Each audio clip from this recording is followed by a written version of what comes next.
Hi hello welcome everybody. నాకు తెలిసి video thumbnail చూడడం వల్లే మీకు అర్థమై ఉండొచ్చు ఈరోజు టాపిక్ ఏంటనేది. మీకు తెలుసు చాలా రోజులుగా ఈ పర్టికులర్ పేజ్ ద్వారా ప్రతి శనివారం ఏదో కంటెంట్, అది ఫిలిం మేకింగ్ సంబంధించి కానీ ఏదో కంటెంట్ చేద్దాం అనుకుంటున్నాను.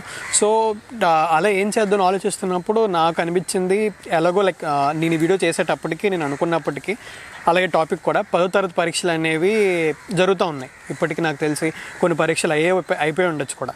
సో అలా ఆలోచిస్తున్నప్పుడు ఎందుకని మనం ఈరోజు టాపిక్ ఏంటంటే 10వ తరగతి పరీక్ష రాసిన పిల్లలు వాళ్ళ రిజల్ట్ ఏంటనేది తెలుసుకొని, కొంతమంది తెలుసుకోకుండానే కొంతమంది చాలామంది వాళ్ళ ప్రాణాలు కోల్పోతున్నారు, తీసుకుంటున్నారు. అది సూసైడ్ విధంగా చాలా పెద్ద అడుగులు వేస్తున్నారు. ఎందుకలా? ఇదే పర్టికులర్ టాపిక్గా ఒక వీడియో చేస్తే అవగాహన పెరగడానికి కానీ ఉపయోగపడుతుందని అనిపించింది. సో మనం ఈరోజు టాపిక్ చాలా సెన్సిటివ్, సున్నితమైన పాయింట్స్ కాబట్టి ఏది మిస్ అవ్వకూడదని పేపర్ మీద టాపిక్ని 3 విధాలుగా డివైడ్ చేద్దాం. వాట్ ఫస్ట్ ఏమవుతుంది, వై ఎందుకు ప్రాణాలు తీసుకుంటున్నారు, హూమ్ ఎవరి వల్ల ఇది జరుగుతుంది, వాట్ మనకి అది తెలిసే ఉంటుంది. ప్రతి సంవత్సరం చాలామంది 10వ తరగతికి పరీక్షలకి హాజరవుతూ ఉంటారు. అది మొట్టమొదటి పరీక్ష. ఏ చదువుకున్న ఎల్కేజీ నుంచి చదువుకున్న విద్యార్థి కన్నా సరే 10వ తరగతి పరీక్ష అనేది చాలా ముఖ్యమైనది. అది జరిగిన తర్వాతే మనం ఏం అవుదాం అనుకుంటున్నాం, ఫ్యూచర్ అవగాహన అనేది ఏర్పడుతుంది ఏ విద్యార్థి కన్నా. అలానే ఎంతోమంది ప్రతి సంవత్సరం పాస్ పర్సెంటేజ్ చూపిస్తారు. ప్రతి గవర్నమెంట్ 90%, 80%, 100% పాస్ పర్సెంటేజ్ చూపిస్తాయి. కానీ వాటన్నిటి సంఖ్యలు వెనుక మనకి కనిపించిన కొన్ని సంఖ్యలు, అవే మన చదువుకున్న విద్యార్థుల ప్రాణాలు జరుగుతుంది. ఫస్ట్ వచ్చేసి వాళ్ళకి సమాజాన్ని first rank, second rank, third rank లేదా 90%, 9.5 ఇంత పర్సెంటేజ్ వస్తేనే ఆ విద్యార్థి అనేవాడు టాపర్, అదే చదువు అనే విధంగా తయారు చేసాయి అనమాట. సో ఆ భయానికి అందులో అంటే ఆ 9.5, ఆ 10/10 అందులో ఇమడలేక చాలామంది భయంతో పరీక్ష రాసిన తర్వాత కానీ పరీక్ష రిజల్ట్ రాకముందే చాలామంది ఇలా జరగడం కూడా చాలా మనం వార్తల్లో కానీ ఎన్నో వార్తల్లో చాలా జిల్లాల్లోని ఎన్నో వార్తలు మనం చూసే ఉంటాం. చదువు మార్కులు తక్కువ వచ్చాయని తల్లిదండ్రుల భావోద్వేగ గురై పిల్లలు చాలామంది ఊరు వేసుకోవడం కానీ తీసుకునే అవకాశాలు కూడా ఉన్నాయి. ఎందుకంటే వాళ్ళ పేరెంట్స్ వాళ్ళ మీద అంత ప్రెజర్ పెడతారనమాట. వాళ్ళని వీళ్ళని చూపించి వాళ్ళ పిల్లలలా వీళ్ళ పిల్లలలా అని చెప్పి వాళ్ళు కూడా పేరెంట్స్ కూడా సబ్కాన్షియస్గా తెలియకుండానే చాలామంది వాళ్ళ పిల్లల మీద, తెలిసిన పిల్లల మీద చాలా ఫోర్స్ అనేది పెట్టడం ఆ ప్రెషర్ బిల్డ్ అయిపోయి తనలో తనే ఒక విద్యార్థి ప్రాణాలు తీసుకునే స్టేజ్. క్లాస్ రూమ్ అనేది ఉందంటే, ఒక 10వ తరగతి క్లాస్ రూమ్ అనేది ఉందంటే, ఎగ్జాంపుల్ అంటే ఇది ఎందులోనే జరగచ్చు. పర్టికులర్ 10వ తరగతి క్లాస్ రూమ్ ఉందంటే అందులో కొంతమంది బాగా చదివే వాళ్ళు పక్కన పెట్టడం, బాగా చదవలేని పక్కన పెట్టడం. సో దీనివల్ల ఏమవుతుందంటే వాళ్ళలో వాళ్ళకి ఒక కైండ్ ఆఫ్ ఫీర్ వచ్చేది అనమాట. ఓకే, పరీక్ష రాయకముందే నేను ఫెయిలా, పరీక్ష రాయకముందే ఒక కేటగిరీకి చెందినవాడినా, పనికిరానా నేను అనే భావోద్వేగం గురయ్యి పరీక్ష రాసేటప్పుడు కానీ నమ్మకం లేకుండా పరీక్ష రాసిన తర్వాత రిజల్ట్ రాకముందే చాలామంది ప్రాణాలు తీసుకునే అడుగులు వేస్తున్నారు అనమాట. ఇంకా ఇవన్నీ సారాంశించుకుంటే వాళ్ళలో వాళ్ళకి నమ్మకం లేకపోవడం మెయిన్. ఇప్పుడు ఏదైనా పరీక్ష రాయబోతున్నాం అనుకోండి, ఒక మెచ్యూరిటీ లెవెల్కి వచ్చారు, ఇంటర్కి కానీ ఒక కాంపిటేటివ్ ఎగ్జామ్స్ కానీ రాస్తున్నారు అనుకోండి, ప్రజెంట్ స్టేజ్ ఉన్న వాళ్ళకి తెలుసు ఇది కాకపోతే ఇంకో కాంపిటేటివ్ ఎగ్జామ్, సో ఈ జాబ్ ఇంటర్వ్యూ కాకపోతే ఇంకొక జాబ్ ఇంటర్వ్యూ. కానీ 10వ తరగతి పిల్లలు అనే వాళ్ళకి అవగాహన ఉండదు. ఇది జరిగిన తర్వాతే వాళ్ళకి ప్రపంచం అనేది ఏంటని తెలిసేది. సో వాళ్ళలో వాళ్ళకి నమ్మకం అనేది లేకపోతుంది అనమాట. సో ఇది ఎందుకు ఎలా జరుగుతుందనే దానికి కారణం ఇది అనమాట. సో ఇంక మనం వచ్చేటప్పటికి ఎవరు వాళ్ళు ఇది జరుగుతుంది. అందరు పిల్లలు ఒకటి కాదు కదండి. కొంతమంది బాగా చదివే వాళ్ళు అంటారు, కొంతమంది బాగా చదవని వాళ్ళు ఉంటారు. సో సమాజం ఎవరికి ఒకేలా ఉండరు ఎవరు. సో అలాంటప్పుడు పిల్లలు కూడా స్పిరిట్ ఉండొచ్చు, కాంపిటేటివ్ స్పిరిట్ అనేది ఉండాలి, పరీక్షలు రాసేటప్పుడు కానీ దేంట్లో అయినా ఉండాలి. కానీ అది ఎంతవరకు, ఏ శాతం వరకు ఉంటుంది అనేది విద్యార్థులు కూడా అవగాహన తెచ్చుకోవాలి. ఎందుకంటే కంపారిజన్ చేసి నువ్వు చదవలేనోడివి, నువ్వు చదివలేను చాలా తప్పు. అలా కంపారిజన్ చేయడం వల్ల పిల్లలకు కూడా వాళ్ళకి ఒక కైండ్ ఆఫ్ ఫియర్, భయం అనేది ఏర్పడిపోతుంది. ఓకే, వాళ్ళే చదువుకున్న వాళ్ళు, వాళ్ళకే అన్నీ దొరుకుతాయి, ఎందుకంటే వాళ్ళకేం తెలియదు. 10వ తరగతి పిల్లలు అంటే 15, 17, 16 సంవత్సరాలు ఉన్న వాళ్ళకి ఏం తెలుస్తుందండి, ఏం తెలియదు. సో ఈ ర్యాంక్ సిస్టమ్ అనేది, ఫ్రెండ్స్ అనేవాళ్ళు, రిలేటివ్స్ అని ఉన్న వల్ల వాళ్ళలో వాళ్ళకి భయం ఏర్పడిపోతుంది. సో ఏంటి, నేను రిజల్ట్ వచ్చిన తర్వాత వాళ్ళకి ఏ సమాధానం చెప్పుకోగలను, ఏం చేయగలను అని చెప్పాలా. ఇది ఎందుకు జరుగుతుంది, ఎవరి వల్ల జరుగుతుంది, ఇవన్నీ మనం మాట్లాడుకున్నాం కాబట్టి.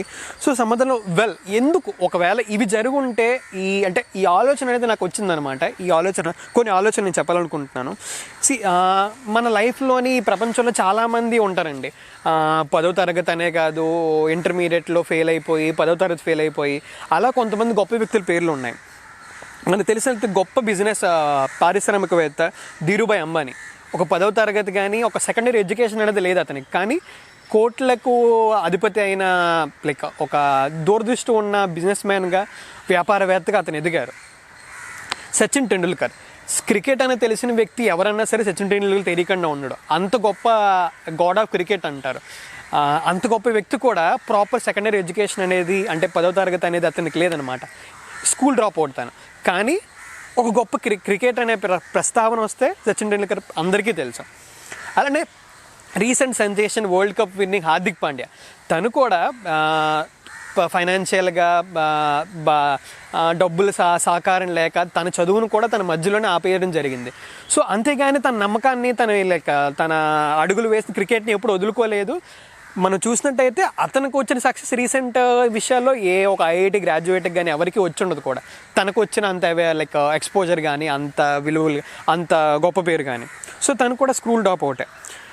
మనకందరికీ తెలిసిన రజనీకాంత్ గారు, అంటే ఎక్కడో మహారాష్ట్రలో పుట్టి కర్ణాటకలో వర్క్ చేసి తమిళనాడులో తనదైన మార్క్ని ఏర్పరచుకున్న రజనీకాంత్ గారు కూడా ఒక ఇంటర్మీడియట్ కానీ, తనకు ప్రాపర్ ఎడ్యుకేషన్ అనేది ఏం లేదు, కానీ ఎంతోమంది జనాలు ఇన్ఫ్లుయెన్స్ చేసే స్టేజ్ వీళ్ళందరూ కూడా వాళ్ళని నమ్మారు.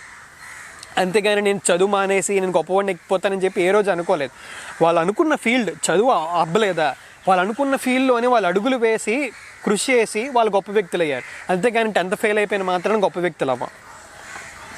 ఇంకొకటి ఇలా ఇప్పుడు అంటే జనరల్గా మనం మాట్లాడుకుంటే రోడ్డు మీద మనం చాలానే చూసి ఉంటాం.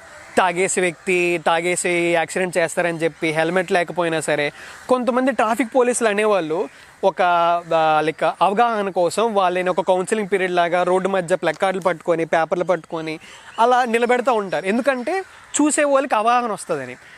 అంతే అవగాహన లైఫ్లో చాలా ఇంపార్టెంట్ అయిన 10వ తరగతి పరీక్షలు రాస్తున్న విద్యార్థులు కామ్నెస్ గురించి కానీ every weekly or every quarter mental health గురించి కొన్ని సెషన్స్ అనేవి నడుపుతూ ఉంటారనమాట.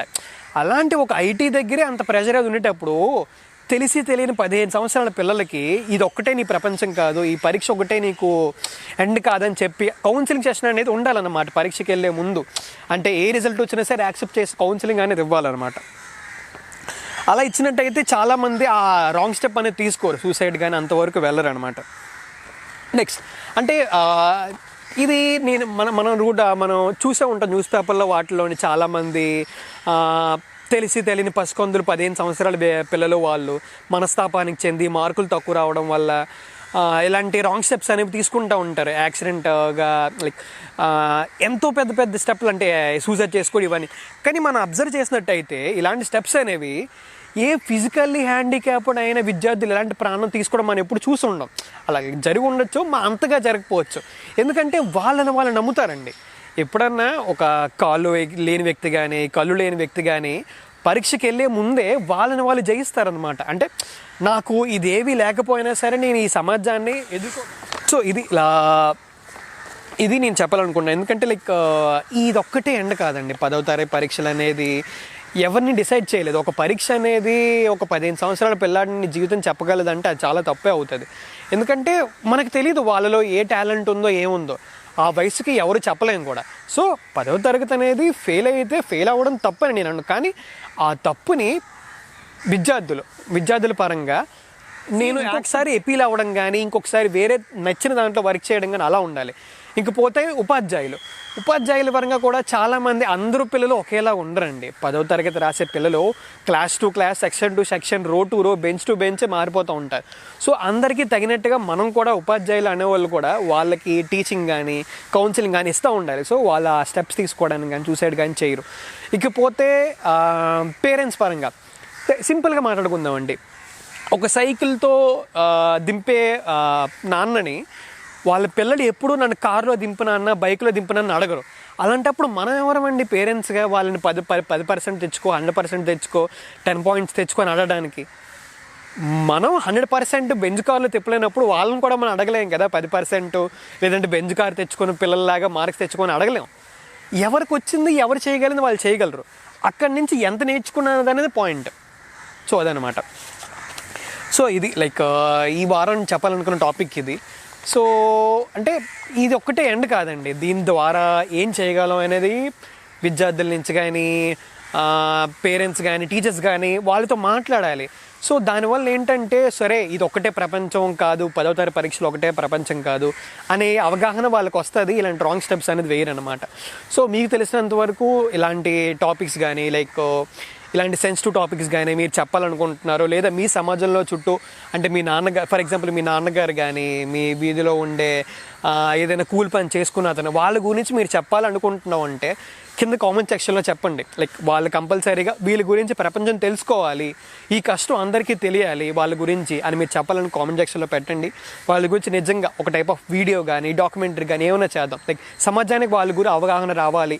ఇలాంటి వాళ్ళు ఉన్నారు, అది ఎవరన్నా అవ్వచ్చు, మీ నాన్నగారే అవ్వచ్చు, మీ ఫ్యామిలీ గురించి కష్టపడవచ్చు, లేదా మీకు తెలిసిన ఒక పని చేస్తున్న వాళ్ళు ఎవరైనా సరే అలాంటి వాళ్ళ గురించి మీరు చెప్పాలి, షౌట్అవుట్ ఇవ్వాలి అనుకుంటే కామెంట్ సెక్షన్లో చెప్పండి. వాళ్ళ గురించి కంపల్సరీ మనం వర్క్ చేద్దాం.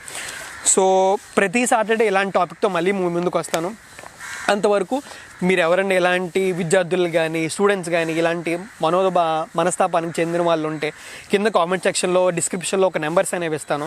వాళ్ళు కాంటాక్ట్ అవ్వాల వల్ల మీకు లైక్ ఫైనాన్షియల్గా ఇలాంటి ప్రాబ్లమ్స్ రాకుండా ఏమైనా సరే జరగకుండా ముందుగా పర్టికులర్ స్టెప్స్ తీసుకోవచ్చు అనమాట. సో అది signing off. Thank you so much.